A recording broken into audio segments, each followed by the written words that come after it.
All right, so you found me, so you're aware who I am or maybe what I am. And so this is our class. Actually, this is a different syllabus. Let's open. Let's begin here. First of all, my website, right? My website, you can see it here. It's etkin.com. That's where much of the information is posted for this course. The syllabi are stored separately, right? You can find them, of course, on Blackboard, and you can find them in the email if you receive my email. And you can see on the syllabi, I press on it, you have spring 2012, and you have all three subjects that I'm teaching. Now, office hours or subjects, you're welcome to join any section that you want to attend. So even if it is a probability theory, I invited some of you, a few people attended. I invited you to see what probability theory is about, and for several reasons. I will explain those reasons later on. First, let's go through the syllabus. This is our syllabus. This is the section in which you're enrolled, but you can join the morning section or the afternoon section, whatever you call it. The code is always the same for all the classes. You join just like you did here. And this is my contact information. So my name is Arkady Etkin, and this here is my email address. To this email address, I asked you to do the following. I asked you to send me your first and last name, mentioning in the email that you are calculus evening students, and possibly if you'd like to tell me something about yourself. Of course, email from your preferred email address. So I will mostly communicate not through Blackboard. I only use that to get your attention in case you didn't check your emails or you didn't receive it to your Brooklyn College email. So it's here. This is the website on which the material is posted, www.etkin.com. Office hours are right after this class, and I always recommend that you stay. We have so many interesting things to talk about, so many things to discuss, and you will see that there is never a shortage of these things. So expected learning outcomes for this class. Essentially, for this book, which is also posted on my channel, I mean on my email, on my website, pardon me, it's here.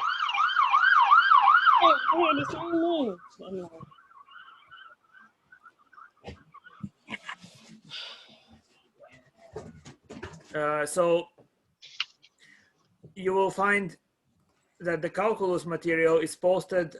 That's the Hunter designation for Calc 1. It's the same thing. So Math 150 Calculus 1.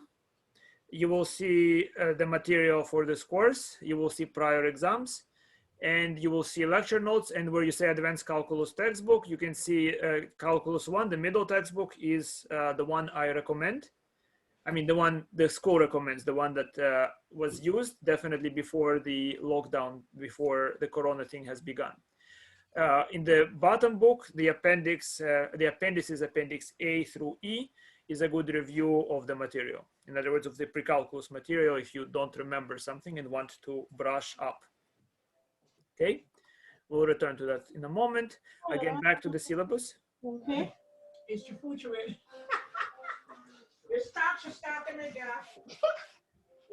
Guys, if you don't mind, unless you want to say something to me, would you please mute your mics? Okay, so you can unmute them whenever you want to say something to me, but keep them muted until that happens. Otherwise, I have to search where the sound comes from, and it's not always that obvious. Yes, I do have the option to mute everyone. Thank you for reminding me of that option. So mute all. Yes. Thank you. True. So, but it's just I do mute all, and then sometimes it just reopens, I think, right? So thank you for mentioning that. So again, back to the syllabus. Professor? Yes. My connection is not so great. It keeps on freezing. I was wondering if by any chance you record the lectures? Of course I do.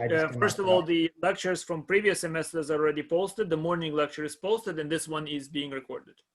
Yeah, okay, so if you miss something, it will be on YouTube. Hopefully, lesson yesterday, I had also problems with connection. So hopefully we will not have those. Okay, great. Okay, so syllabus is essentially from that textbook that I mentioned. From this textbook, it's chapters 2 to 5. Okay, and the exams will be roughly like this.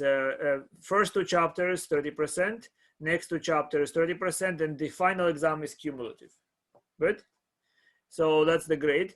This is how the grade rubric is made. So you see, I take the average based on this weighted average scheme. I average your score. I get some sort of list of scores here, and that will correspond to the letters that you can get in the class, right? So 70 to 77.4 is a C. You can see what it is. Of course, here is one beneficial thing to keep in mind.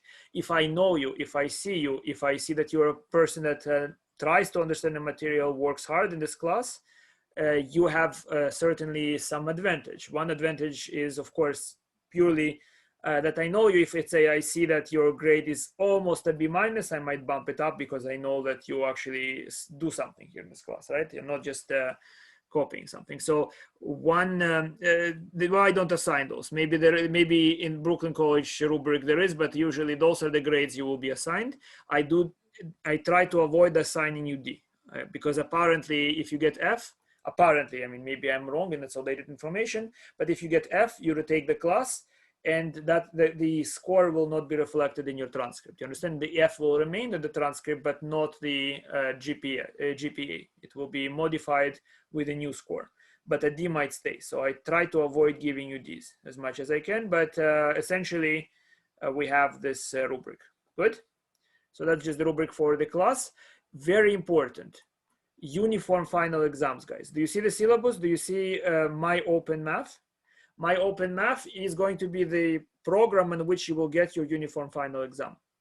So it's very important as early as possible to register under this. So you open an account at My Open Math if you don't have it from previous semester, and you use this course ID and my last name, Etkin, to enroll in this class. Make sure you enroll correctly because the final is 40% of your grade, which means that even if you scored 100 on the previous tests, you can still get a D or fail by not taking the final exam. It's vital that you take the final exam. The final exam will not be administered by me. It is a departmental exam, and you might already have received and maybe will continue receiving messages from Professor Jeff Suzuki. And he is in charge of the math department and he's in charge of the exams. Okay, he's in charge of the finals for this course. He and other people are making them. I'm not making those final exams, but I will give you preparation for it. Last semester, we spent about 8 hours outside of class solving problems for that exam, for the final. Okay, so here is what I will say about attendance. So your presence will be verified both spiritually and digitally. I will note whether or not you keep the camera on, whether you participate, what you do in it, when you stay for office hours. In some sense, that is a good way for me to see, well, how much you're trying, how much you're working in this class.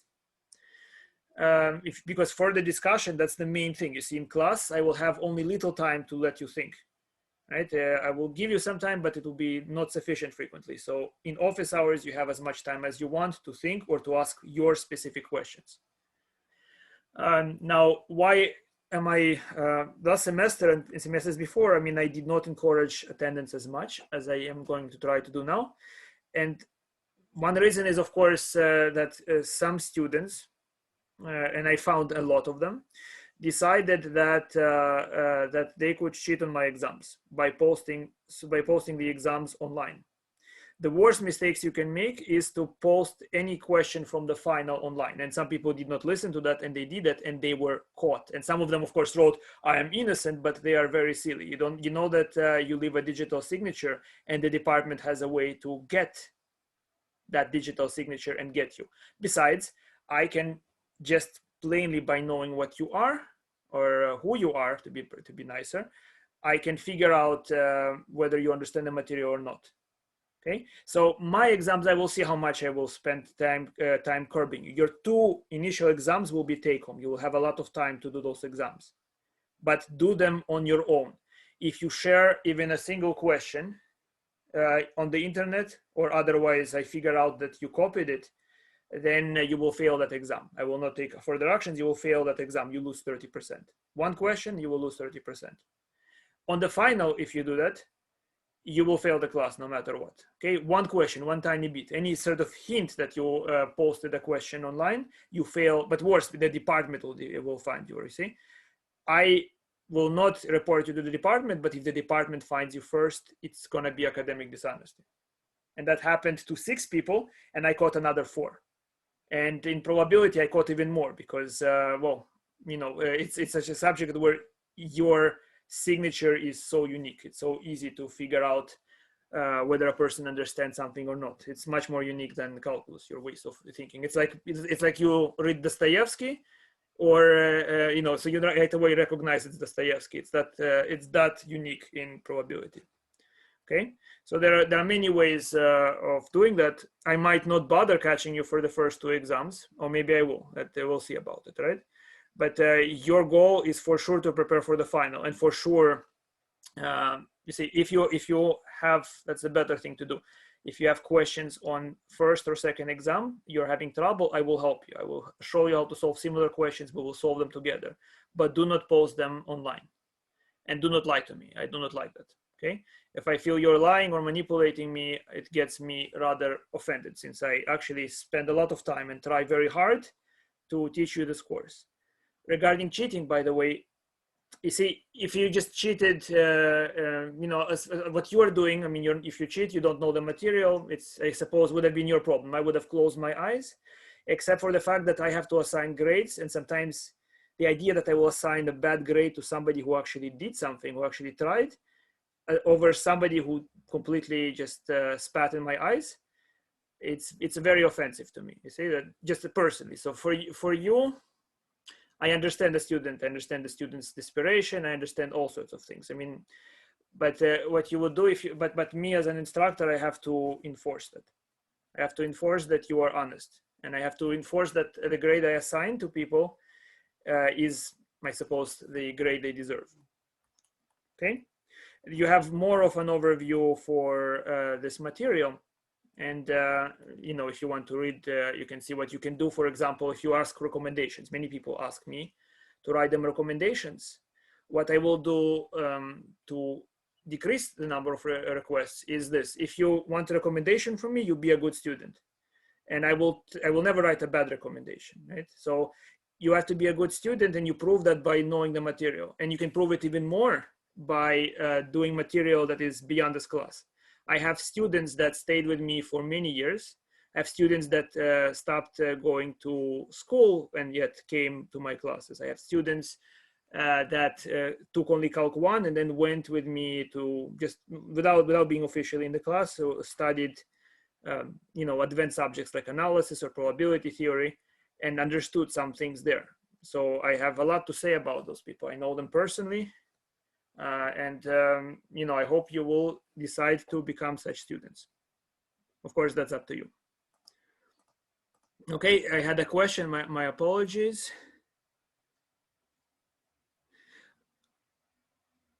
Okay, so for exam again, so this is what I will do. So for the final, most likely I will not even monitor you.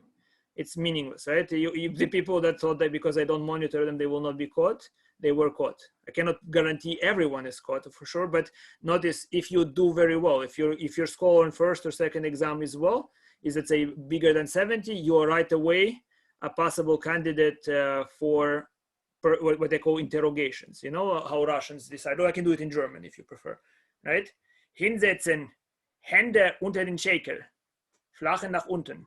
And then we can have those interrogations, and you will confess. I made people confess that they cheated without even, and some of them did not, that they think that they would not be cracked. I cracked them, right? So the in-person interrogations will be, here is a question in escalating order. Here is an easy question, can you solve it?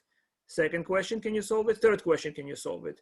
Not being able to solve those questions is an indication of not knowing the material. So be careful, guys. Do not cause me to be paranoid. Okay, good. So now I don't want to threaten you. Obviously, it's a very silly thing, and you will forget about it probably in a few days. I'm rather Mr. Softy, you know, a very soft, nice, kind person. Although Mr. Softy, if you know, was a serial killer if you read about it. So yes. So, do you have any questions about the syllabus, or can we move on? Any questions, guys? No. Wonderful. So let's move to the lesson. Oh, there's a question. Is MyOpenMath a good source? Well, there are many sources for calculus. Okay, so you can try to use it. It's definitely something you have to register for to take the final. But I will teach from my own lecture notes. Okay, and we can supplement this material from questions from the textbook, and of course through the assignments, previous exams, and everything like that that we had before, right? So, for instance, one way to, here is the way it all looks like. Here is the subject, Math 150, Calculus 1. Professor, I do see the like. Yeah, sorry. In the chat, they were asking. I do see in the chat with someone asking, would you have the cameras on for the exam? My apologies.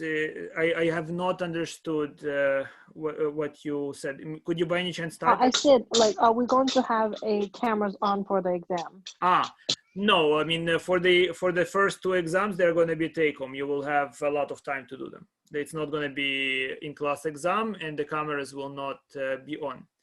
You see? So it's a take-home exam. You have a lot of time, but make sure that you spend it honestly. That's all, right? If you have problems with some questions, you can talk to me about similar questions we can solve together.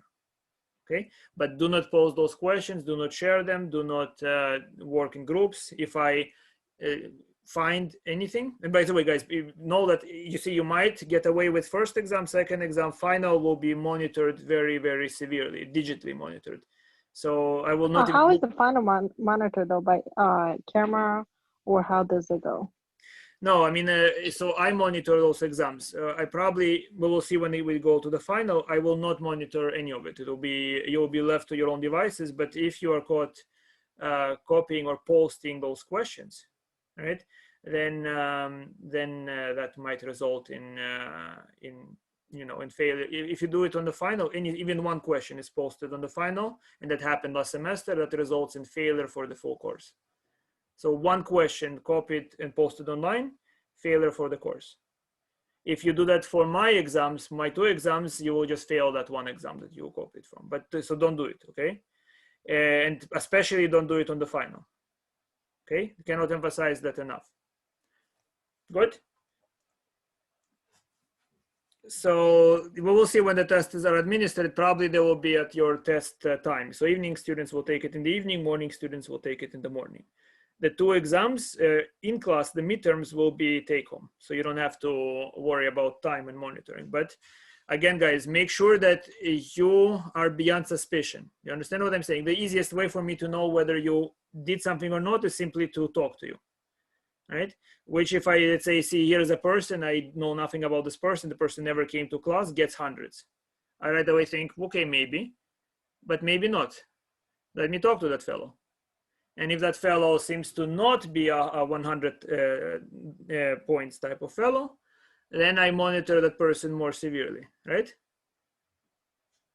So you understand, one easy indication of what they call it, cheating. Some people cheated, but unsuccessfully. That doesn't matter to me.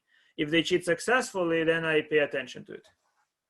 And maybe other type of tricks that I have to catch people. Sometimes it's not hard. So let's go into the lecture. Well, the exams are take-home. There is no need to give any review sheet for them. And then you have the former exams posted here. Good?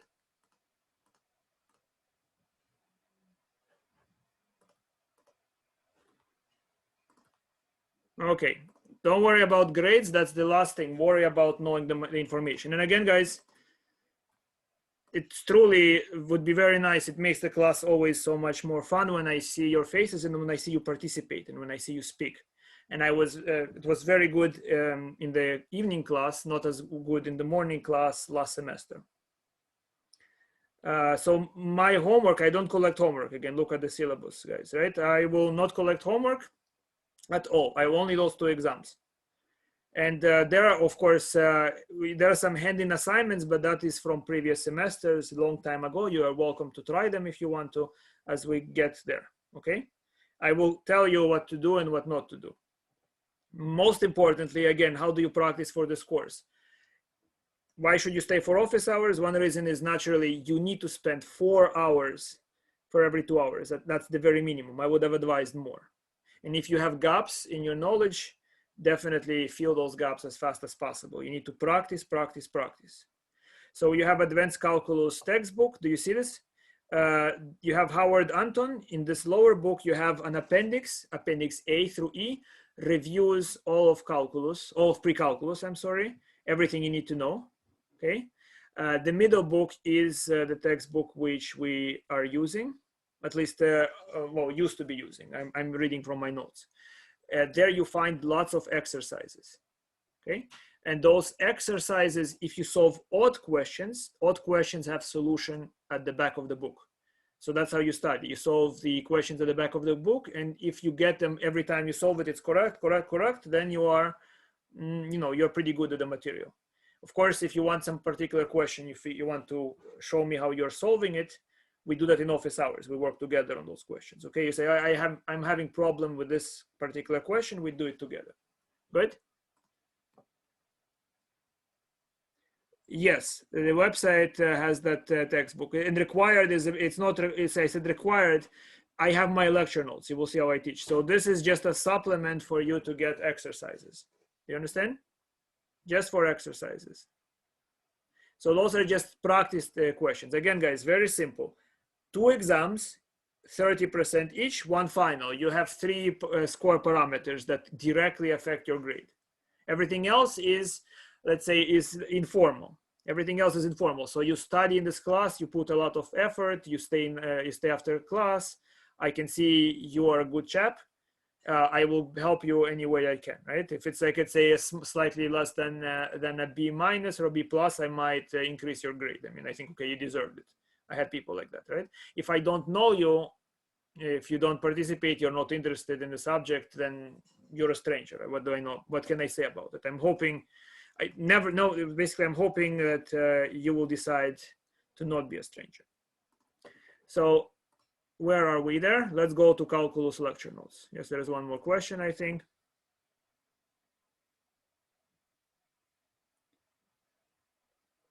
Yes, well, my exams will be difficult, don't worry. Right? It's not going to be more difficult if that's what worries you.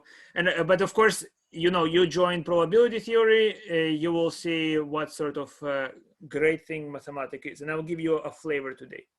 Okay, just in case you still decide to see what it is about. So limits. Okay, I will not go over this lecture 0 fully, just a small part of it. It was a lecture I read fully last semester. Yes, there is always extra credit.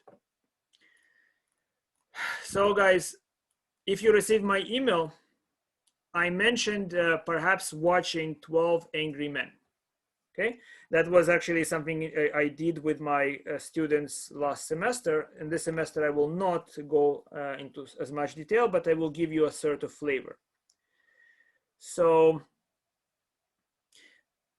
in the movie 12 Angry Men, you have this, you have 12 jurors that are about to convict somebody of a crime. They think it's a shot case, completely correct. Everything is understood. Obviously, the person is guilty, until one person raises some doubt. And as they discuss the case, they end up acquitting the accused. You understand? After that discussion.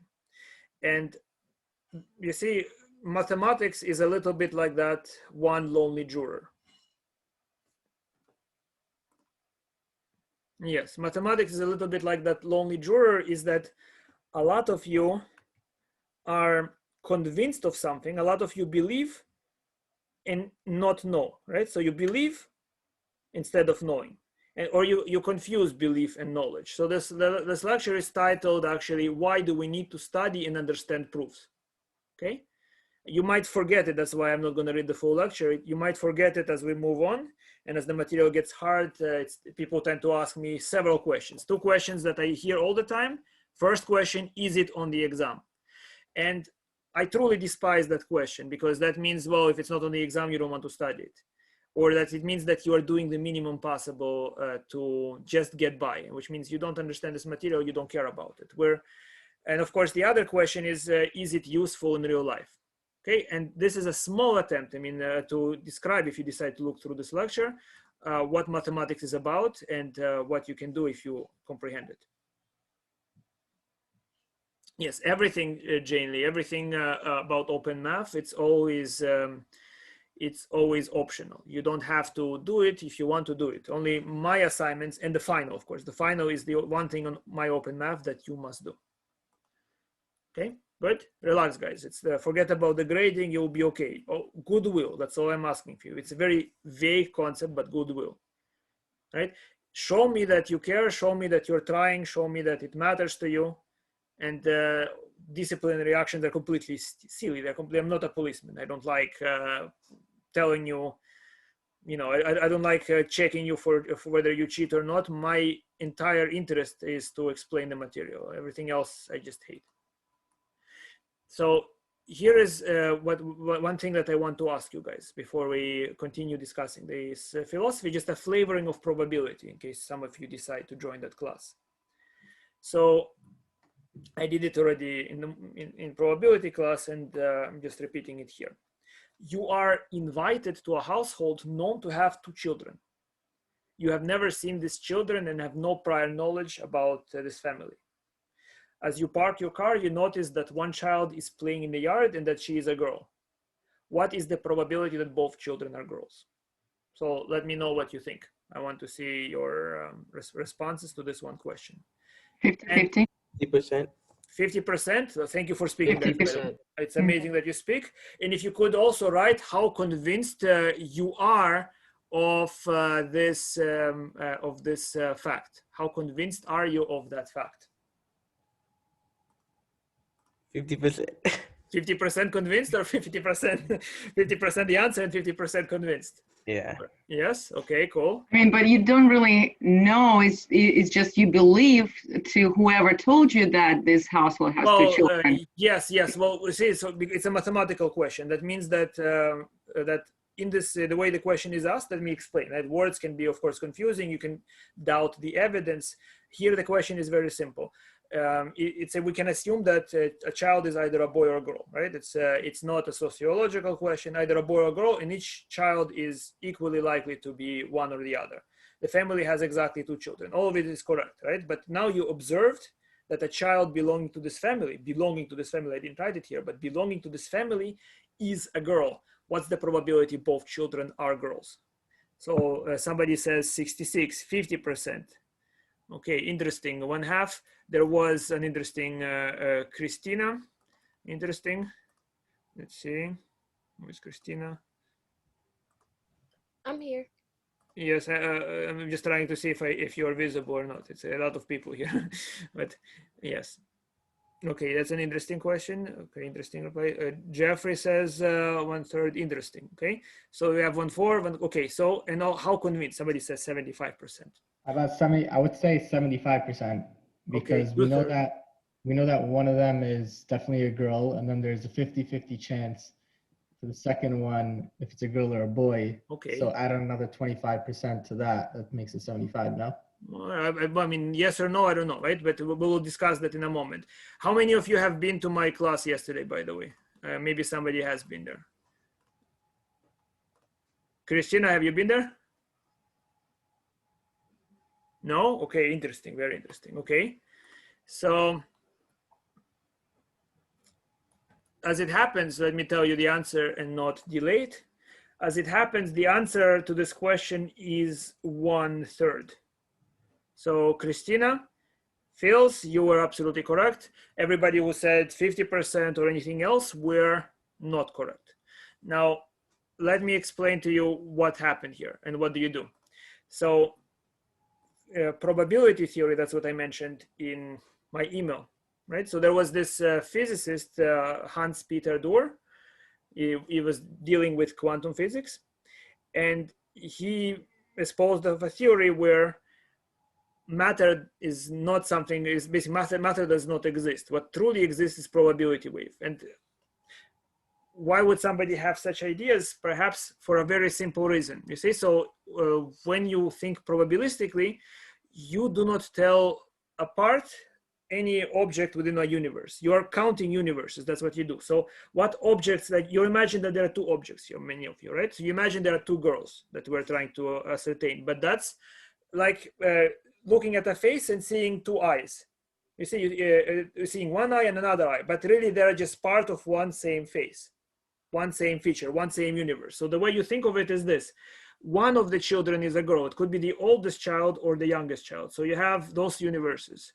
You have that the oldest child is a girl, and the youngest child is not known, right? So maybe the youngest child is a boy. Or we have the universe where the oldest is a girl and the youngest is a girl. That's the one universe where both are girls. Or we have oldest boy, and what was observed is the youngest child, the girl. You understand? So what was observed is just, when you observe it, part of the universe. It's like, look at it. I cover my face like this. You're observing part of my face. Okay? And those two girls together, they are one object. In that sense, you might, in that sense, Hans-Peter Dürr did not believe in matter. That matter indicates that you have one object here, they're separate. Whereas what you do in probability, you consider the full universe. And if those universes are all equally likely, you have 1, 2, and 3 potential universes, with middle universe being the desired universe, the desired outcome. So the answer is 1 universe out of potentially 3 universes. Simply put, assuming that each universe is equally likely to exist. You understand? What you do in probability, you count full universes. Let me try to show you the next question. If this was not exciting enough, let me show you the next question. Okay, I'm interested to see what you would say, Christina, naturally. Yes, and actually I will tell you regarding that, how it connects to literature, if you're interested in literature. Or at least in my mind, how it connects, right? I will try to indoctrinate you in several things. Not only will you learn mathematics, you will learn, you can choose either German or Russian, right? Or Hebrew, if you would like to try that.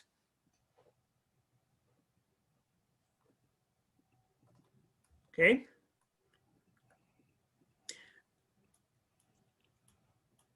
Here is, so I hope you understood this explanation. Let's move on. Yes, exactly, Ionte. If you didn't know that one was a girl, initially the probability is 1/4, because there are 4 possible universes. Each one of them is equally likely. Only in one universe do you have both girls. You're absolutely correct. Okay. Now here is the next part of that question. So her mother comes and greets you. And as you speak to the mother, she mentions, well, that girl, the one you're seeing, this one, my girl was born on a Wednesday. Not this Wednesday, but on some Wednesday. Do you understand? That's what she says. Now the question is, what's the probability that both are girls?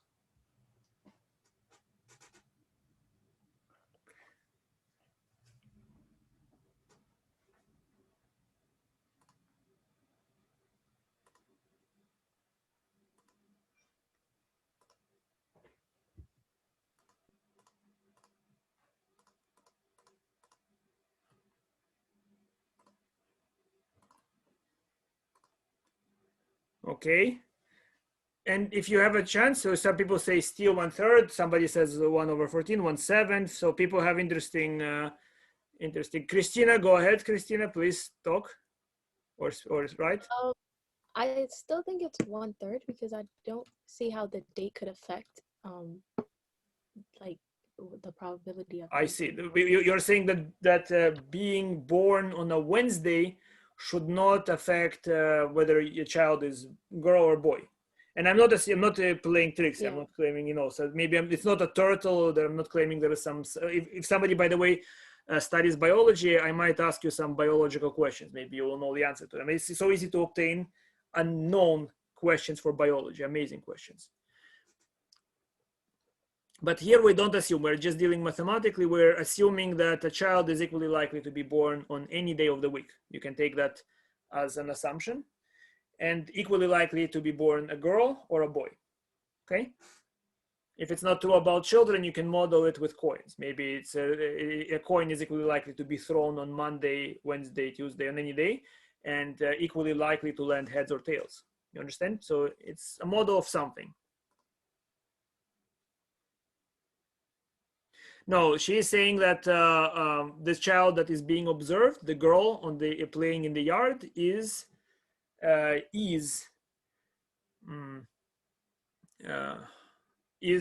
born on Wednesday. Good? Good, guys?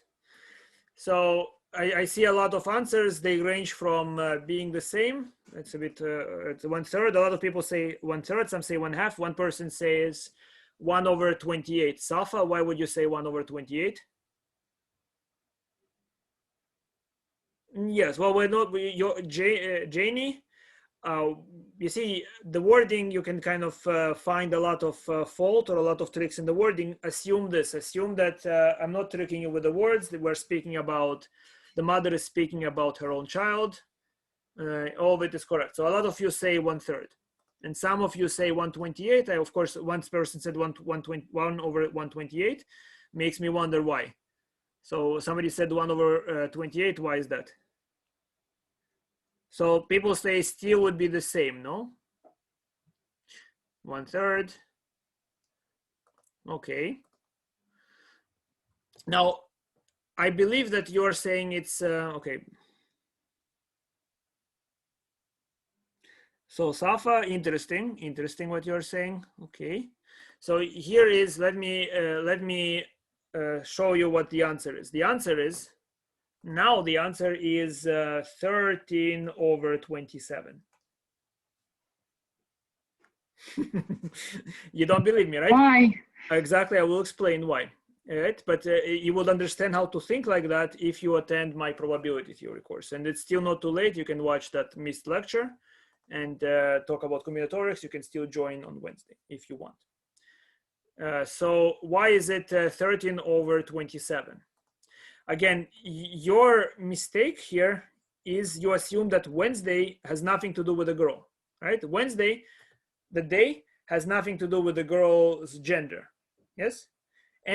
But you see, your problem is this: you are watching the two girls and the day as different entities, but they are all parts of the same face. Look at it. The mouth does not affect the color of my eyes, presumably, right? My mouth is not affecting the color of my eyes. But what the mouth is affecting, the mouth is part of the same face. You understand? This mouth, if you're just looking at my face and only see the mouth, it makes my existence more definite for you.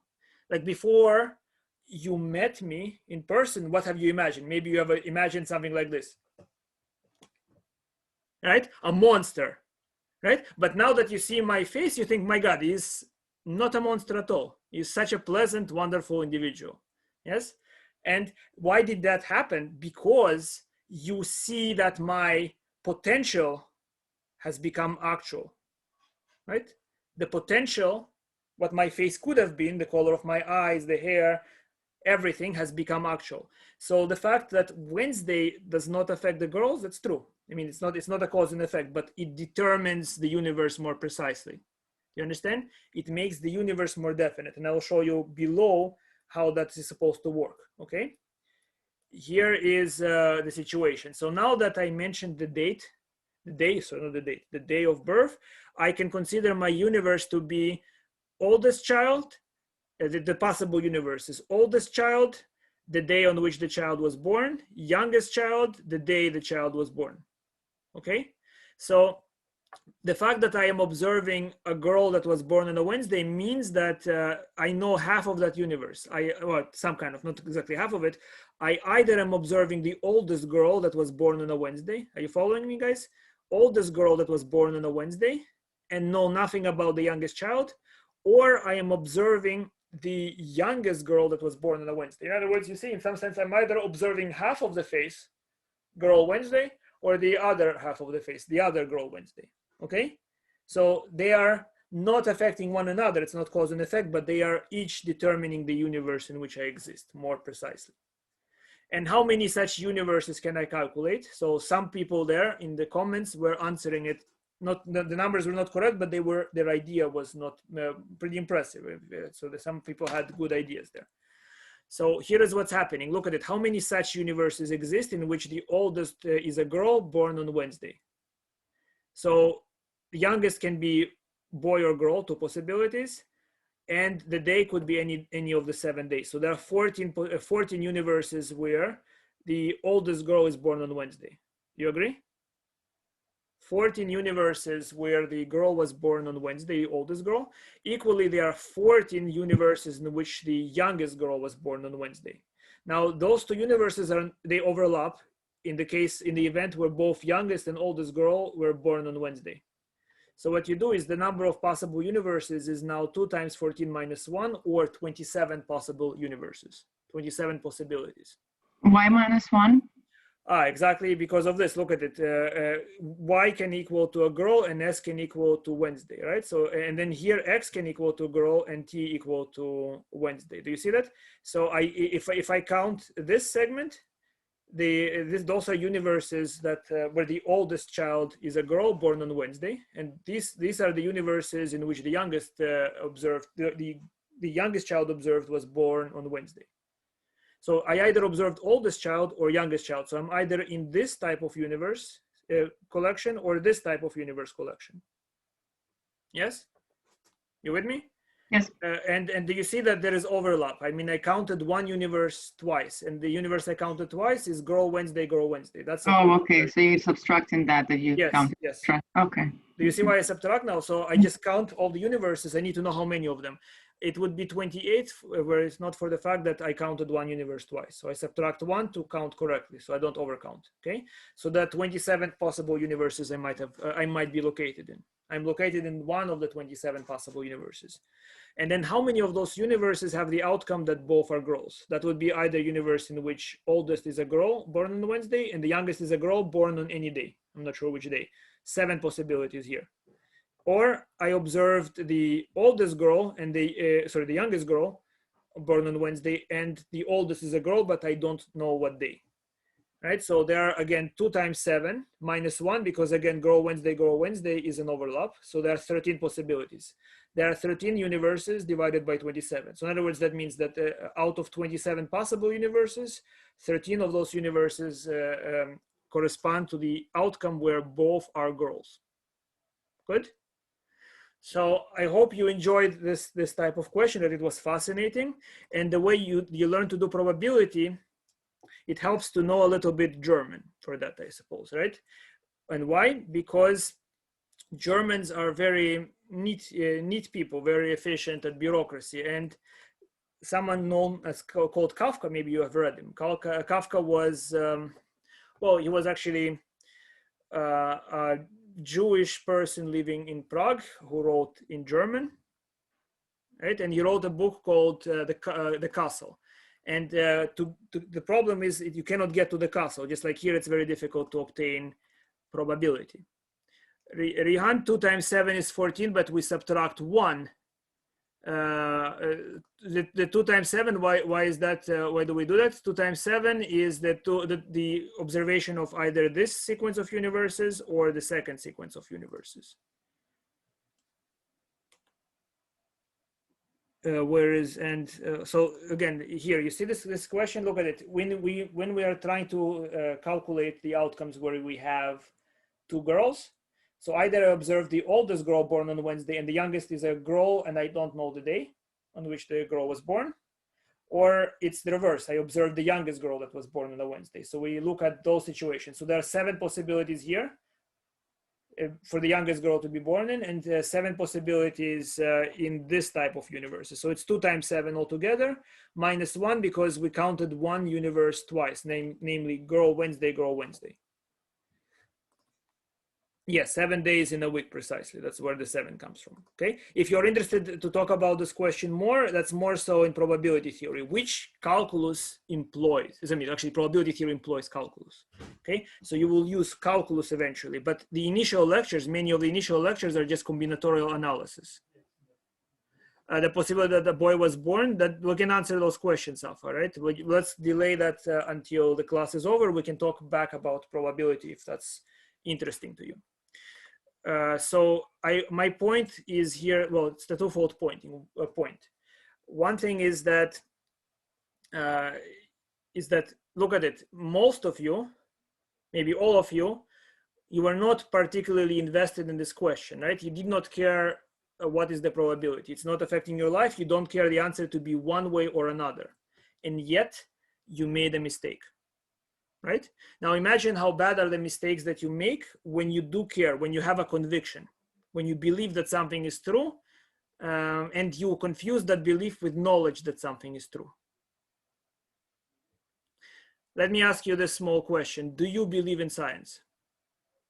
And write, yes, I believe in science. Sign it with your blood if you believe in science.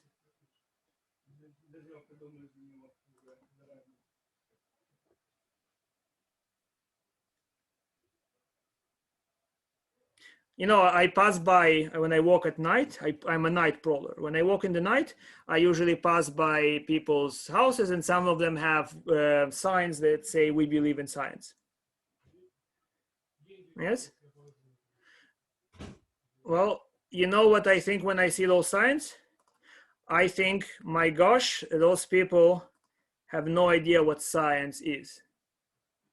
Exactly. Belief in science, Elazar, is an oxymoron, right? And yeah, so I look at it and I think, my God, they are medieval-minded people. I see that have no idea what's the difference between belief and understanding. Okay, so everything in science is a theory, no matter how much evidence you have obtained to it. It's always called theory of relativity, quantum theory. It's always a theory, which means right away that at any moment you are willing, maybe it would be a hard separation, but you're willing to say goodbye to it and say, well, I was wrong, I was incorrect.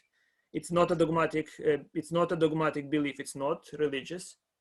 It's you might be convinced, and here is one more most important thing that I want to tell you guys, right? So you have to try. You cannot know everything. Many things you take on belief. Somebody that you assume is an expert gave you that information, and you can decide that, well, I believe that expert. But no, make sure that if you decided that you believe the expert, that you are not vehemently supportive of those ideas. You are ready to throw them away. You're not terribly biased, because a lot of bad things happen when people without any understanding are simply just brainwashed into belief. And it's very easy to brainwash people. I, for instance, you see, I could easily teach you the subject, calculus, entirely false. In other words, I can give you information that will be false, and you will eat it up. And I will actually try to catch you on that, right? I will try. You should challenge anyone, any single person, no matter what. You just listen to what they say and ask yourself in your mind, does it make sense? Do I agree with it, and why do I not agree with it? Okay. If you see, so with this question, for instance, you see, I'm not going to go through the lecture, but I'm not going to go through this lecture, but there is a sort of point that was current. If you're interested, you can read what follows, or the entire thing on your own. What is this about? So there are many instances where people behave, and pretty much this is my picture. That's what I think people do. Someone jumps, the rest follow, and that's all they do, follow.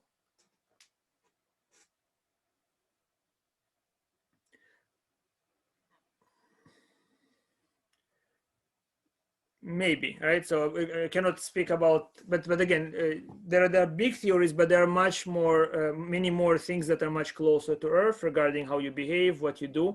For instance, the reason we're meeting through Zoom and not in person, there is a reason for that. So, well, not reason perhaps, but at least a justification that was given to you, and you know, and some person said something. You just have to know to separate what you understand, what you truly came through by understanding, and what you just you ate up. All right, and if you are interested about this thing, I can relate it to Kafka protocol. That's what I call my ways of figuring out probability questions. I write a protocol, I write codes, and it is like an official document that you use to encode information. And if you're interested in that type of thinking, you can join the probability course and see how long you can last there. It's a very hard material, but very interesting. Okay, now let's go and talk about calculus specifically. Okay, so let's talk about the idea of limits.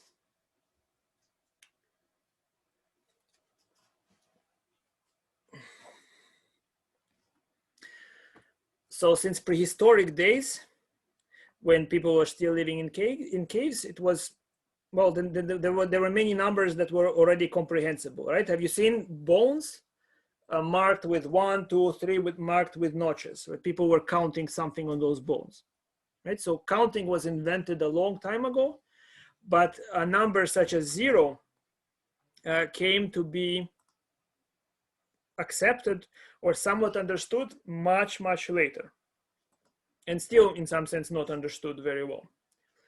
Now, this is the thing. So a lot of you, I bet, think that 0 is nothing, but that's not how it came about. Imagine that, let's say you have a wife, and she asks you, how many buffalo have you caught? Like, you know, a prehistoric wife. And you say 5. So great, you're a wonderful provider. You brought meat into the household. We're not going to starve. But what do you do when you haven't found a buffalo? You come home and you say that you got 0 buffalo. And you might think, well, that means you got nothing, but that's not true. 0 is not nothing. Let's first look at what 0 is supposed to do. So 0 is some sort of number that when you add it to any other number, you get that other number back. So 0 is called additive identity. It functions like an addition mirror. So any object you add 0 to will give you that object. That's the algebraic idea, right? And now the question we are going to ask is why 0 times any number equals to 0. Would you like to say something before I do?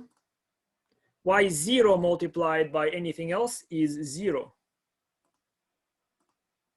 Because we take that thing 0 times, so it does not exist then. Oh, well, I mean, Or I mean, and that does not exist, but then it's very, yes. So we'll verify it algebraically. Kind of, you might have an idea. If we have, well, multiplication is a bit of a complicated concept, right? So we think, okay, one time we have this object once, we have this object twice, we have this object 0 times. That means we don't have the object. So Alexandra, that's, by the way, not a bad way of answering this question. I will also answer it algebraically, okay? So intuitively speaking, not bad, right? 0 times something means we have 0 of that something. And you think it means we don't have it, yes? So we can do that also algebraically by saying something like 0 times x. Well, 0 times x is 0 plus 0 times x. You agree? I mean, having 0 plus 0, it's obviously 0. And then I can use distributive law, which we can prove. 0 times x plus 0 times x is what this equals to. And then we can just cancel out. Look at it. We have 0 times x equals to the object plus itself. 0 times x plus 0 times x. Yes? yes. Okay, cool. So then I subtract from each side 0 times x and I get 0. Okay, so this, I mean, it might confuse you, of course. I mean, I don't cover the full laws of algebra, which can be developed logically. Okay, but we have an entity minus itself, it will be 0. So we just verified algebraically that 0 times x is 0. But you can say Alessandra's statement is good. I mean, it gives you a sense of why 0 times something will be 0. Here is the more difficult question, guys. Why division by 0 undefined? Why can't I divide by 0? Or maybe I can. I mean, you don't have to, because somebody told you in school that you cannot do it, doesn't mean you cannot do it. There is no law against it. In calculus, you can Well, at some perhaps you point. can. Yeah, at Perhaps some you point, can. I know that you can at some point. Maybe, but why would, okay, so why is division by zero undefined? Or maybe it is. I mean, again, what is your view on division by zero? When you're dividing by zero, you're not dividing anything. Well, but was okay. You're not dividing anything. You mean like, let's say when I divided to 5, I cut it in 5, but not dividing anything. Then maybe it's 1. Wouldn't it be 1? Let's say if I take an apple and I did not divide, did not cut it in 2, wouldn't that be just an 1 of itself? Why would then division by 0 not be equal to 1 if you don't divide by anything? Okay, so this is something that must be understood very precisely. Okay, so let's try to understand that very precisely and see what does it mean to divide 1 by 5, right? 1 by 5 means what? Means that if you you just take one object and cut it into 5 pieces, and that means that 5 pieces, this multiplied by 5, will give you back that one object. You agree? 5 times 1 over 5, it expresses a sentence. It means this. Imagine you take a lemon, you slice it into 5 equal parts, right? And multiplying by 5, it's like you bring those objects together, you get back that one lemon. Or better, lemon is not symmetric. Maybe you prefer a piece of rope. That's where it all began, right? You take a piece of rope, and this piece of rope, this is 1, it's unity, 1 piece of rope. Then when you divide it in half, it's this, right? You write it as 1 divided by half.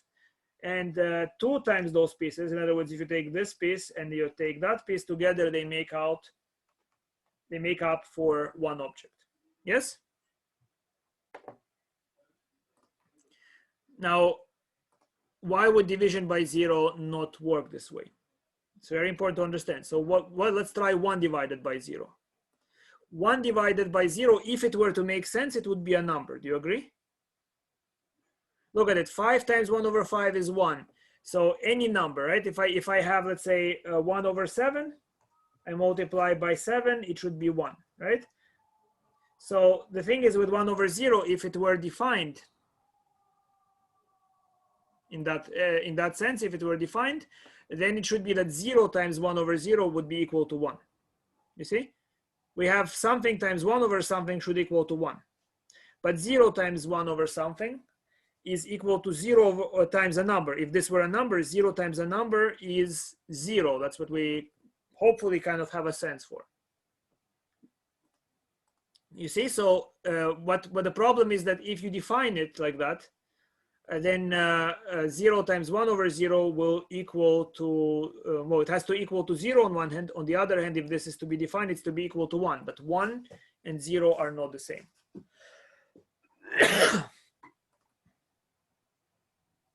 0 divided by any number, yes. 0 divided by other, not any number, by numbers not equal to 0. So if I have 0 divided by 7, what is that? That's 0 times 1 over 7. And 0 times any number, that's what we verified, is 0. Hopefully you have a sense for it. You can actually make it fully rigorous. In my notes, I mean, I jumped through a lot of things. What is the beginning of it? What's the end? But you can axiomatize certain things about number systems. Again, guys, an important thing to always consider is that when people say mathematics is a language, what they sometimes mean is that you can encode linguistic ideas this way. You're encoding concepts, right? So what you might say, like Lisa said, is that 0 times 1 over 7 means we have 0 copies of 1 over 7. Of course, it's still dangerous because 0 copies, how do you interpret that? What is 0 copies of 1 over 7? Maybe it means a copy of something else. But that's a sort of intuitive reason to think that it might be 0. You can make an algebraic proof to show that it must equal to 0. Okay? But dividing by 0 is going to be problematic because, let's say, 1 over 10 means that if I multiply it by 10, I should get 1, right? 1 over 17 means that if I multiply it by 17, 1 over 17 is, that means 1/17th part. Make 17 copies of it, you will get 1. Yes? But with 0, if 1 over 0 were a number,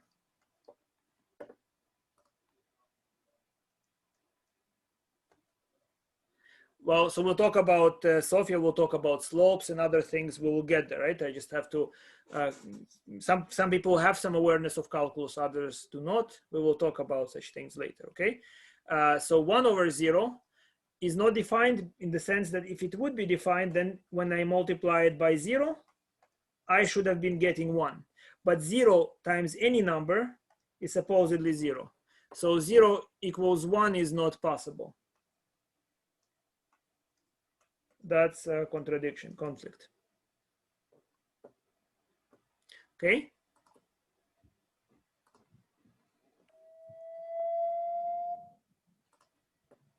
Good. And on the other hand, it is sometimes necessary to divide by 0. It feels that there are situations where that's what you will want to do. And let me try to show you why that's the case. By the way, guys, you might be dumbfounded or confused. Do you have a sort of sense of what I said? Do you have an intuition, or the algebra that works for you? Do you understand why you cannot divide by 0? And you don't have to agree, by the way, because let me tell you that in complex analysis, you can divide by 0, right? So make sure that nothing ever, not anything I say should be considered as certain. Christina, what would you like to say? I'm kind of lost. Could you like try to explain it in a different way if possible? Yes, it's a bit primeval there, a different way. So where are you lost, for instance? What bothers you? Like just the whole concept. The whole concept of 0. Well, it's a complicated concept here, right? So the thing is, if we go to office hours, we can review why we have this idea. So do you know this thing, guys? Do you know that if I have A plus B times C, the result is AC plus BC, right? That's the distributive law. None of those things should be taken for granted. You should understand why that's true, okay? So I tried, if this law is true, I try to show that 0 multiplied by anything is 0, because philosophy is a bit complicated, right? So Alessandra said something interesting. She said, for example, why is 0 times 5 equal to 0? Because she says, well, we have 0 copies, we have no copies of 5. Nothing will be then, she associates, I presume, I'm not sure if I'm allowed to presume that, but I think 0 is like nothing. So, the statement that maybe she would have made is no copies of 5. 5 means no 5s, or no nothing, or maybe, or no 5s.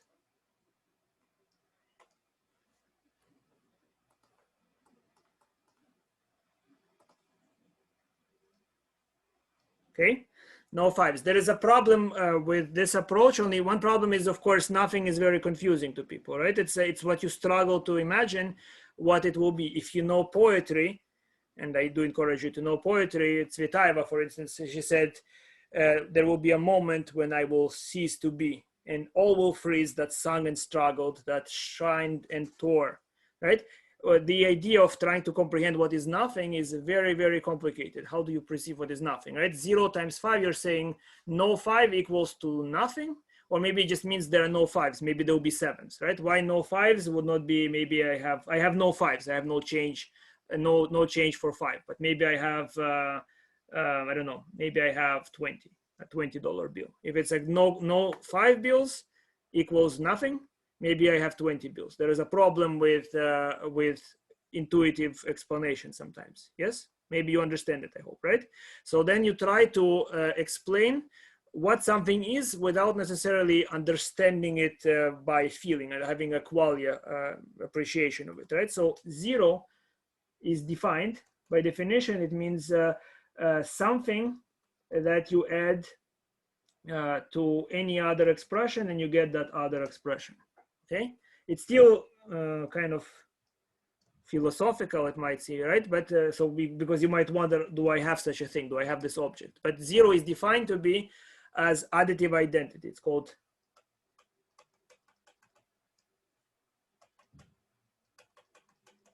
Okay, additive identity.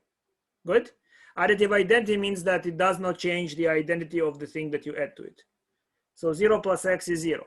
If this is something that I presume to understand, and again, there you can spend a lot of time thinking what that means, but if I presume to understand that thing to be true, that there is a number that behaves this way, then I can prove that 0 times x is equal to 0, and here's how I prove it. So 0 multiplied by x, all I can do about 0 is to use its property in addition, but not in multiplication, yes?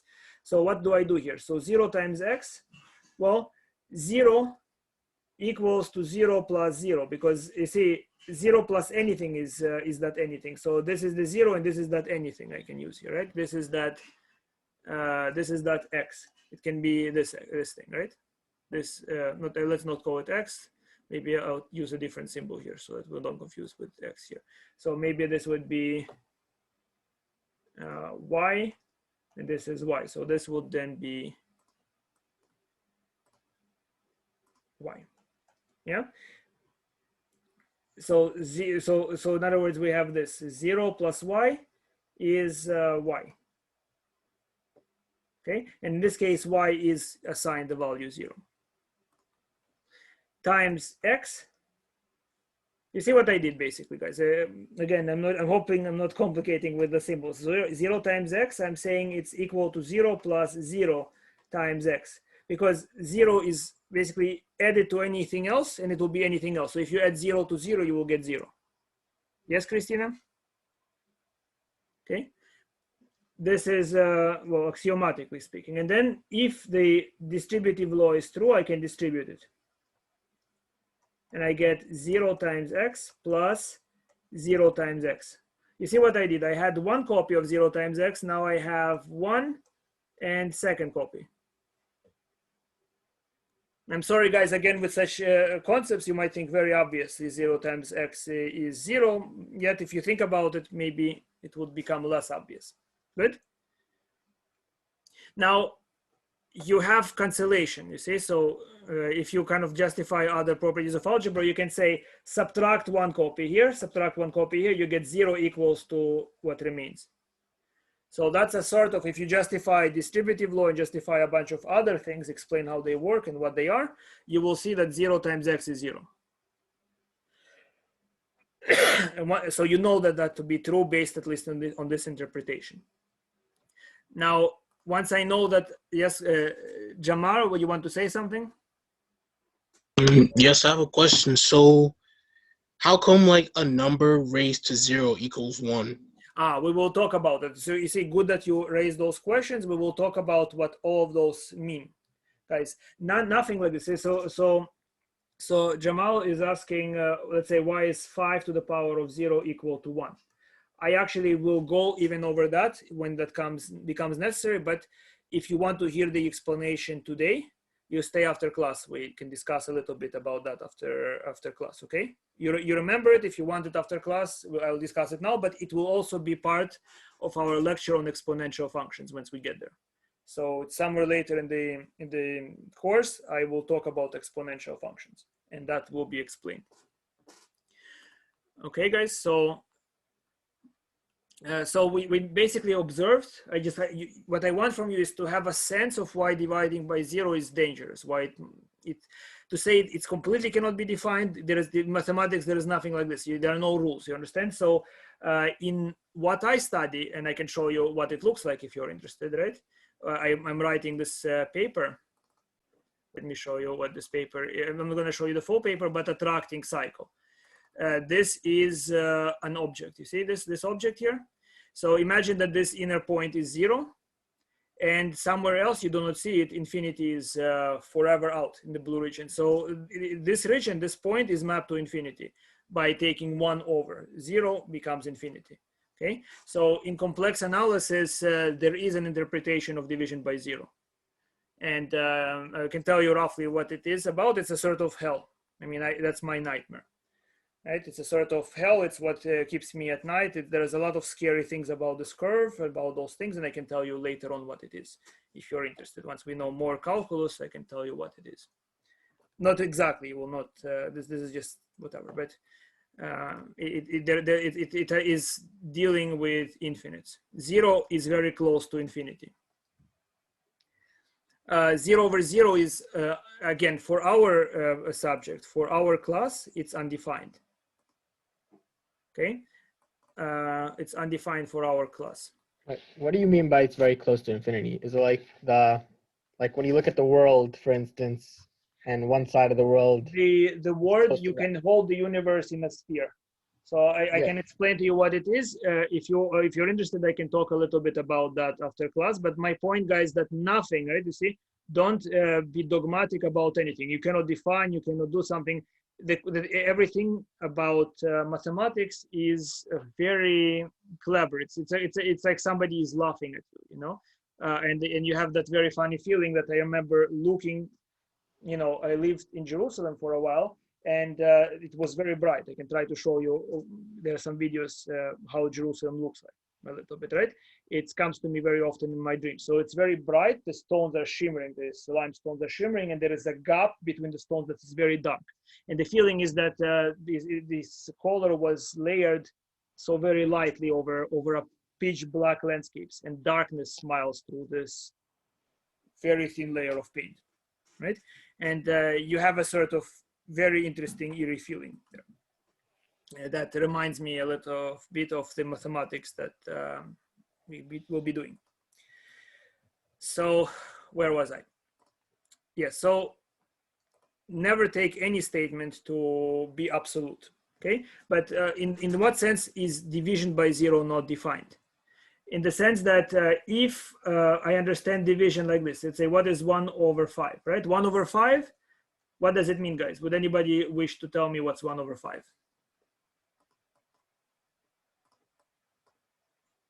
Don't be scared. You see, another thing that people imagine, there is a right or wrong answer. That's also not true. There is an interesting and a boring answer, but right or wrong, no. Not 1 divided into 5 parts. Okay, 1 divided into 5 parts. Right, so how do you picture it? You see, so the ancients, they pictured it very geometrically. Okay, so what the ancients could do, and I can teach you how they did it, at least in theory, they could divide any segment into any number of parts, right? Imagine taking a piece of rope, and you are tasked with the problem of dividing this piece of rope. Let's begin with something simple, right? Let's try to divide into 2 parts. How would you divide this piece of rope? It's flexible piece of rope. How would you divide it into exactly 2 parts? You see, of course, there is a limitation of how you cut, or there are always physical limitations, but theoretically, can you come up with a procedure to divide this piece of rope into exactly 2 parts? Fold in half, beautiful, right? So Brian, you can kind of fold it in half and you will have the 1/2 mark here. It's beautiful what you said. You understand? But you notice that it's a bit more difficult to fold this piece of rope into, let's say, 3 parts, or you say into the 4 parts you can do, but let's say into 3 parts, it's already much more difficult to do that. Yes? How would you take this piece of rope and divide it into 3 parts? So this is 1 part, 2nd part, 3rd part. So this part, if they're equal parts, if there are 3 equal parts, this part is 1 out of 3. That's how 1 out of 3 can be thought of. Yes? You divide it, and if you're interested, I can teach you how they did it. You see, you might wonder, of course, you might say, oh, I will take a ruler. But rulers, how do you develop a ruler to begin with? And the rulers are not precise, right? This piece of rope might not match the inches on your ruler. You understand? So there is a technique with straight edge and compass, with very, very primitive tools, to cut a piece of rope into any number of pieces. So for ancients, multiplication and compression were very practical. You see, you needed to construct in architecture something, or delineate some property. Okay, they could, with their machinery, they could carry out multiplication. They could even take square roots. You understand? And I can teach you how that's done. And there are interesting consequences to that. Okay, interesting philosophical consequences, for some of which people were murdered.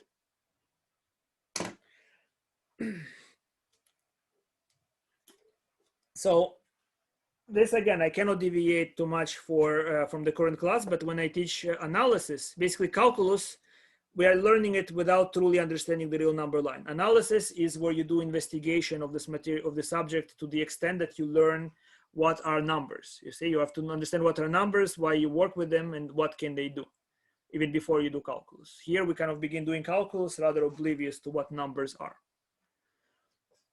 So there is a procedure to cut it exactly into 3 parts, right? So this thing to the ancients means 1 part out of 3.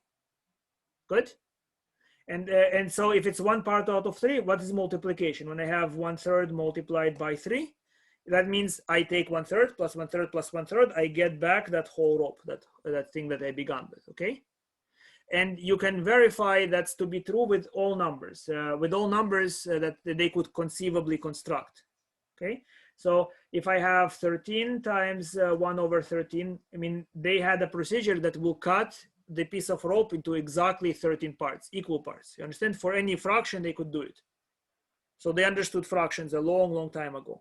So 13 times 1/13 is 1. But what would mean 1/0? Would that have a meaning? If it has a meaning, and the meaning is, again, the same meaning that we had in those times, then it means that 0 times 1/0 will be 1. Yes? But 0 times anything we just verified is 0. But 0 is not equal to 1. So we cannot deal with 0 the same way as we dealt with other numbers. 0 has a sort of special role. You with me, guys? Not overwhelmed yet, right? It's first lesson. And right? Some of you are looking, my boy, is this on the exam, huh?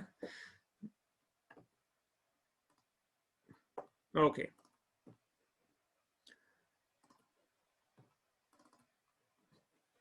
Where was I? Here. Good, right? Can you see my board? Yes. So Yes. division by 0 is undefined in the sense that I explained. Hopefully you see that sense. But I'm going to show you an example where division by 0 seems to be, well, necessary. Have you ever traveled past a traffic light, or you can imagine this is a traffic light or a speed trap? Have you ever received a ticket because you passed the speed trap? No, you don't drive enough, huh? Countless. Oh, Elazar, you already talk about countless. That's something that we talk about in analysis. There are infinities of different sizes. Countless infinity, it's a very, very big infinity. Okay, some of you received traffic lights. So let's consider this particular problem, guys. Imagine that there is a speed trap that records the motion of this car, and it will record how fast the car was traveling once it is past the traffic light. You see, so the camera is positioned in front of you, and you made this very simple YouTube video. Imagine it's a video, it's a YouTube video. You can see that, yes? So here is what happens. When the car is at 0, if the YouTube video is at 0, the car is in position 1. And then as I slide the time bar, as the time bar gets to 2 seconds in the video, the car slides and gets to the position 5. So far, you understand what happens here, right, guys? So I obviously just drew a picture, but what you should imagine is a video, dynamic. I press play, the car moves, and the time bar moves. I can pause at any moment, and I can see at the moment I paused here, the time is 2 seconds in the video, and the car is in position 5 meters away from where of the initial point. Good? So far, so good? Yes. Okay, wonderful. Thank you. Next, guys, here is next, okay? Let's suppose that you experiment with this car and you obtain the following table. By the way, Grant, you are rather quiet today. So let's say at 0 seconds, the position is 1. So basically 0 seconds, position is here is 1, right? At 1 second, the position is 2, x of t. X of t, you see, you think of this as a function of time. So for any time, x of the time will tell you on which coordinate on the x-axis this car is stationed. Good. 0 corresponds to 1. At time 1 second, it's 2. At 2, it's 5. At 3, it's 10. Would anybody try to predict what might be the formula for the position of the car for an arbitrary moment of time t? In other words, what's the function of time? Where is the car, let's say, at 1/2 seconds? You understand? So where is it for any arbitrary moment of time t? What do you think it might be?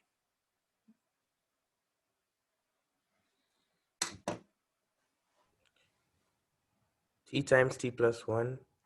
Well, yes, t times t plus 1 is good. So t squared plus 1. Thank you.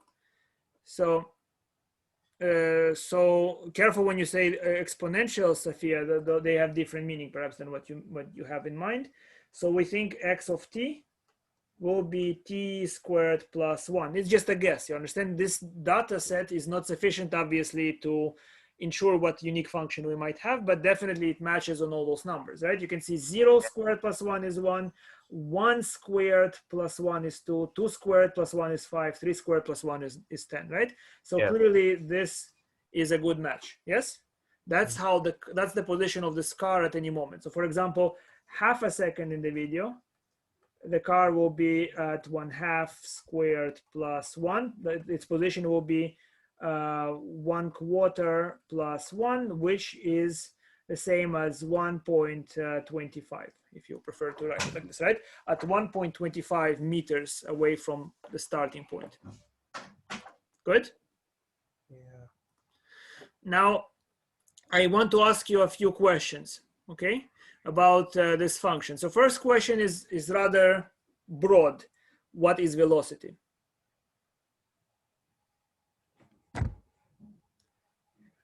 Speed over time. Yeah, what is velocity? Would anybody like to tell me or explain what is velocity? Yes, so distance divided by time. But why would you take distance and divide by time? Would anybody give me some explanation of what this concept is supposed to capture? What are we supposed to explain by that? The speed of an object, but specifically why that explains the speed of an object. Okay, it's a lot to ask you to explain like on the go, but yes, but let me try to give you maybe my explanation of it. So let's say, suppose that I run 6 miles per hour, right? I run 6 miles per hour. If that's true, then how many miles will I run in 2 hours?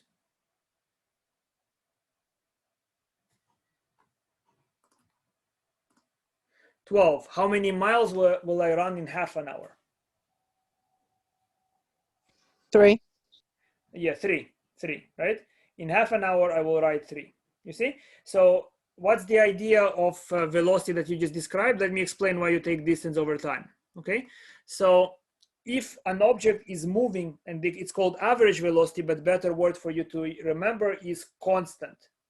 If there is a constant uniform motion, right, then what will happen? What basically, how you compare different motions? Let's say, so you see, you have this 1 second. How much distance is traveled per that 1 second, right? If it's in seconds, right? So if I travel 1 meter per second, that's slower than if I travel 2 meters per second, right? For that same second, I will cover twice the amount of distance. So you just, if the motion is uniform, you report how much distance was covered in that amount of time. You understand? So that's what when you divide by time, you achieve standardization. You say per unit of time, that's how much distance were traveled. You understand?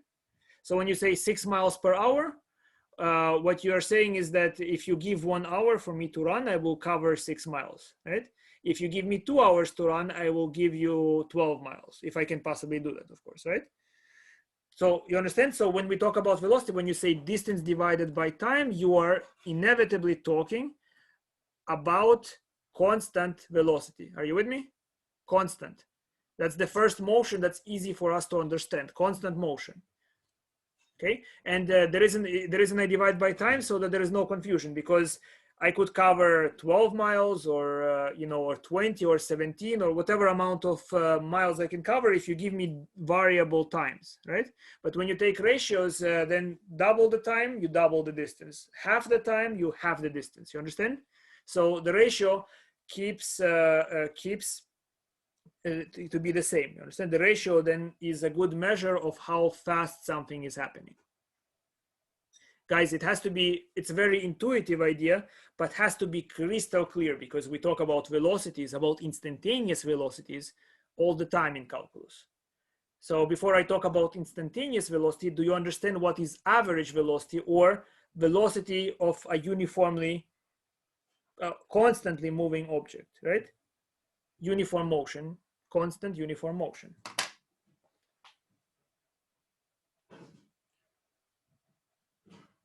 Yes?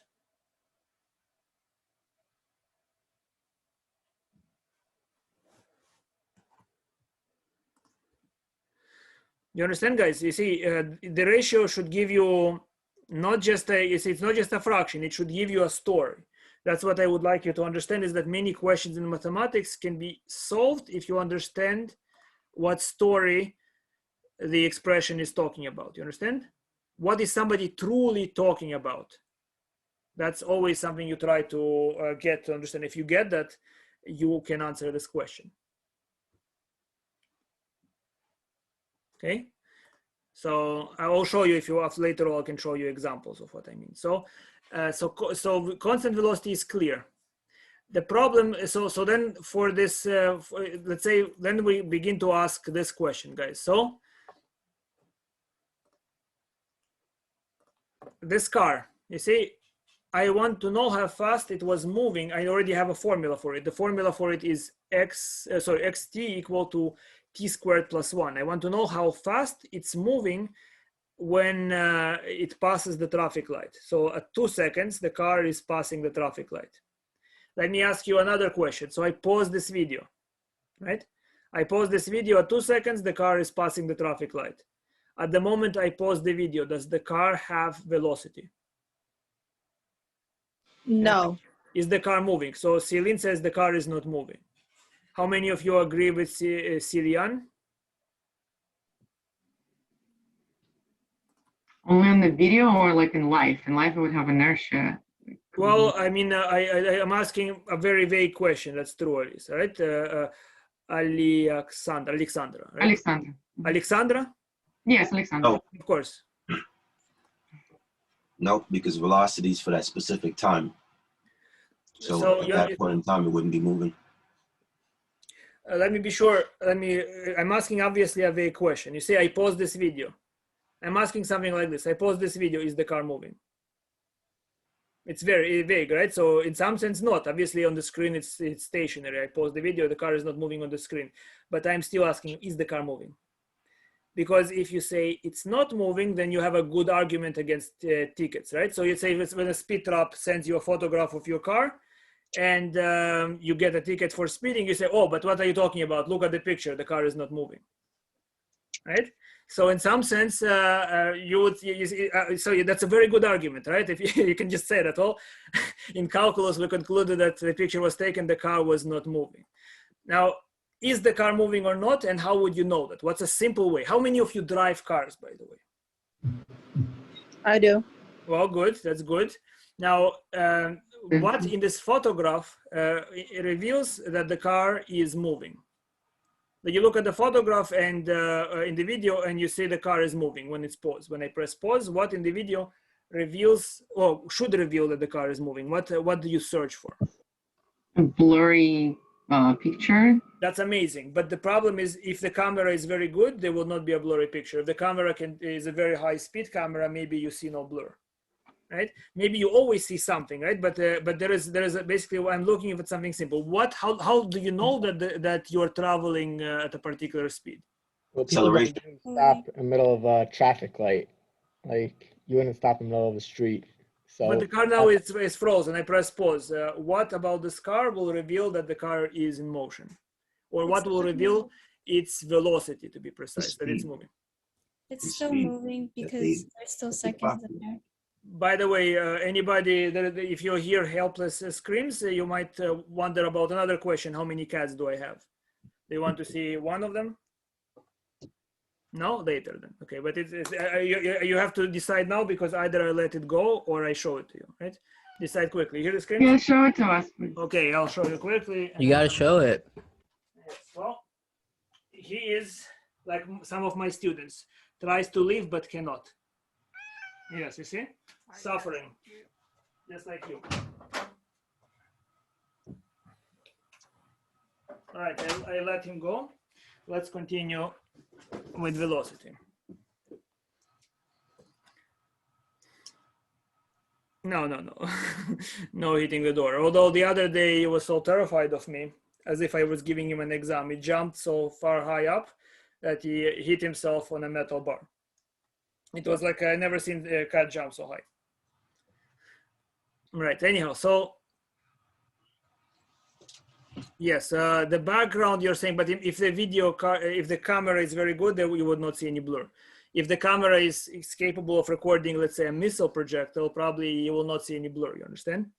You can record very fast moving objects. So let me remind you what you see in the car. There is such a thing. There are radars that capture the speed. Well, yes, true. There are radars, there are many things, but truly all of those things amount to one that you can observe when you're sitting inside of the car, namely the speedometer. The car is moving if the car is moving at the speed the speedometer is showing, right? So the speedometer can be inside of the car or outside of the car, doesn't matter, right? Something physical reveals that the car is moving, and we can call it the speedometer.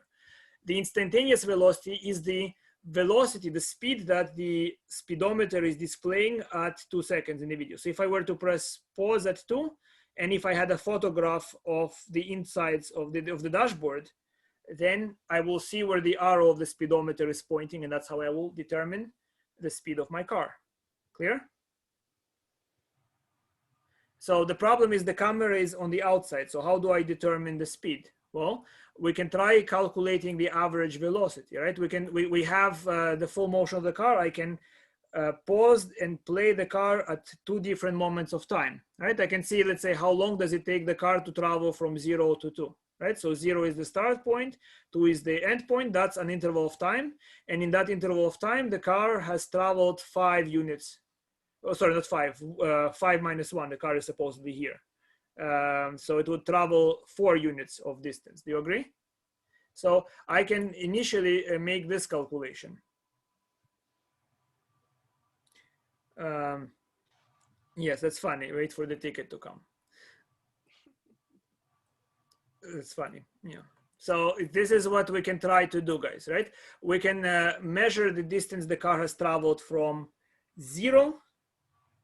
time 0 to the moment when it passes the traffic light. And I see that the distance traveled is 5 minus 1. And the length of the time interval is 2. So we have that the distance that we traveled is 2 meters. Let's say if this is in seconds, so we traveled 2 meters per second. Yes? You see what I tried to do first? I simply noted how much distance was covered in this amount of time. So that's the ratio. So 5 minus 1 divided by 2 minus 0 represents how much distance was covered in the particular amount of time from 2 to 0. Yes, guys? Do you see what I'm saying? So you'd always do the final minus the initial time? Like 5 would be the final time where well, you I mean, I just measured an interval. What do we say velocity is? Velocity is, again, make sure that you understand when it's constant, that makes sense. When it's not constant, it's not clear why that makes any difference, right? So if the velocity is constant, I just select an interval of time and I see how much distance was covered in that interval of time. And you understand? That will give me then an understanding of the velocity, right? Because in this amount of time, that distance is covered. Yeah. But if it's not constant, there is nothing special about this moment of time. This moment of time, this distance is covered. In the next moment of time, another distance is covered. So it's not really directly communicating about the actual motion of the car. You see, there is nothing special about it. So let's see what happens when you do that. Well, we have 5 minus 1 over 2, that's 2. On the other hand, 5 minus, so if I take a shorter interval from 1 to 2, I see that I measure time interval is 1 second and distance is 5 minus 2, or 3 meters per second. You see that that means that the car is definitely not traveling at constant velocity. Do you agree? Well, yeah, you can say that, but slope of what? We will talk about slopes later on. I want to keep the concept at velocity, okay? Look at it. Do you see what I just observed? 2 and 3, they're not the same number. If the velocity were constant, I would have observed the same number. So the numbers I observed are very meaningless, because what I'm interested in is what the speedometer is showing when the car is passing the Mark 5. You understand? I want to know what the speedometer is showing. So since I'm getting here distinct numbers, you see 2 and 3, I'm not getting to what the speedometer is showing. Do you agree? Because what is it showing? Is it showing 2? Is it showing 3? What is the speedometer displaying exactly at 2 seconds in the video? Yes. So Christina, velocity. If the velocity is constant, it's the distance traveled over a particular interval, which you can take. You can select the interval by subtracting marks on time. That will be the interval of time, right? So here is one moment of time. Here is another moment of time.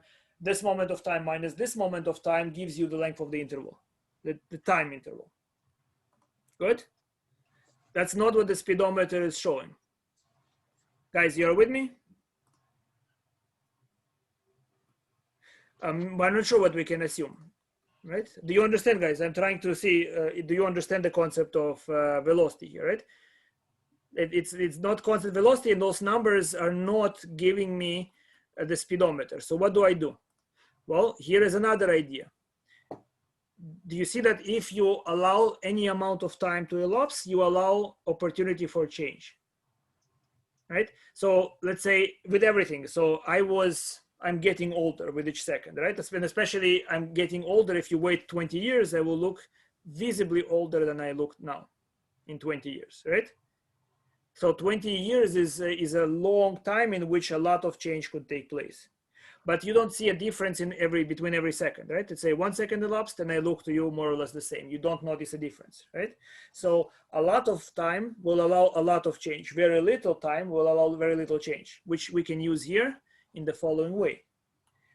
If we select an interval that is very small, close to 2, so let's say 2, and maybe a point slightly below 2. Right? Let's say 1.999 of a second. I have given very few moments. The interval of time is so small that the velocity did not have time to increase or decrease. It's essentially constant. You understand? So if I select the moments of time very close, I'm hoping I will achieve, well, I will be able to figure out what's my instantaneous velocity. Good? And this is the thing.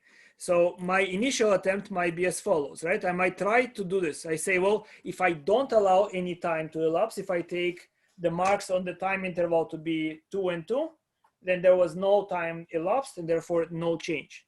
But then I am dividing by 0. I cannot do that. I cannot divide by 0. It's a problem. But I want to divide by something like 0 because I want to figure out the instantaneous velocity. I want to figure out where the arrow on the speedometer is pointing. Yes? So what do? Here is one way around it. So I can take 2 hat. 2 hat is a fake 2. It's a fake 2. It's not a true 2. It's an imitation of 2. Yes? And in other words, it's a number like maybe 1.999, something very close to 2, something that looks to me like 2, but not an actual 2. And when I carry out the calculation, so this number squared plus 1, it's the position at this fake 2. And then minus 2 squared plus 1 divided by fake 2 minus 2. So look at it. When I simplify it, I get 2 hat squared minus 2 squared divided by 2 hat minus 2. And I can factor this as a difference of squares. And I can cross away 2 hat minus 2. It disappears. And I have 2 hat plus 2 is what remains.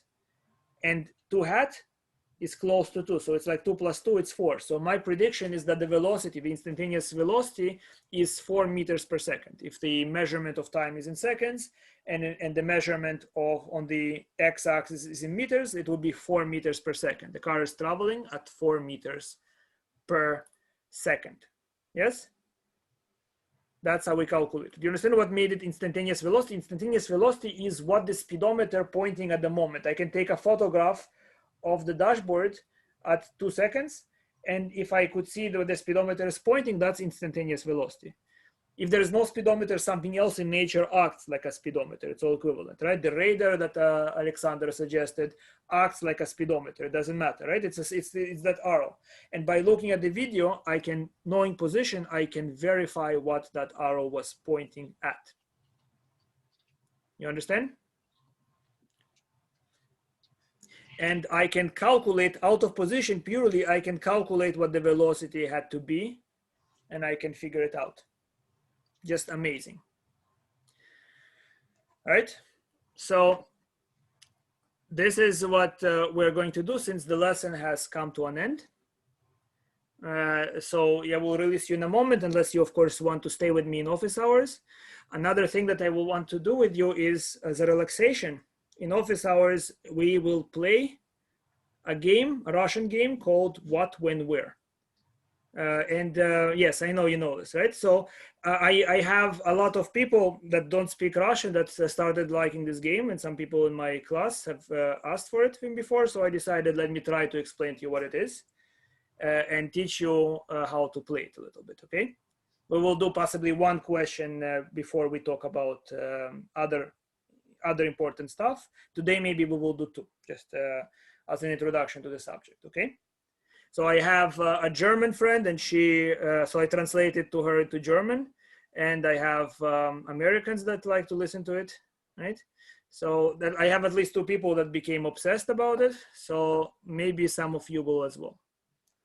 All right, I'm stopping the lecture. Stay with me if you want to watch a little bit of that show. I'll show you 2 questions. And if you want to talk about more mathematics and or other things that might be of interest to you.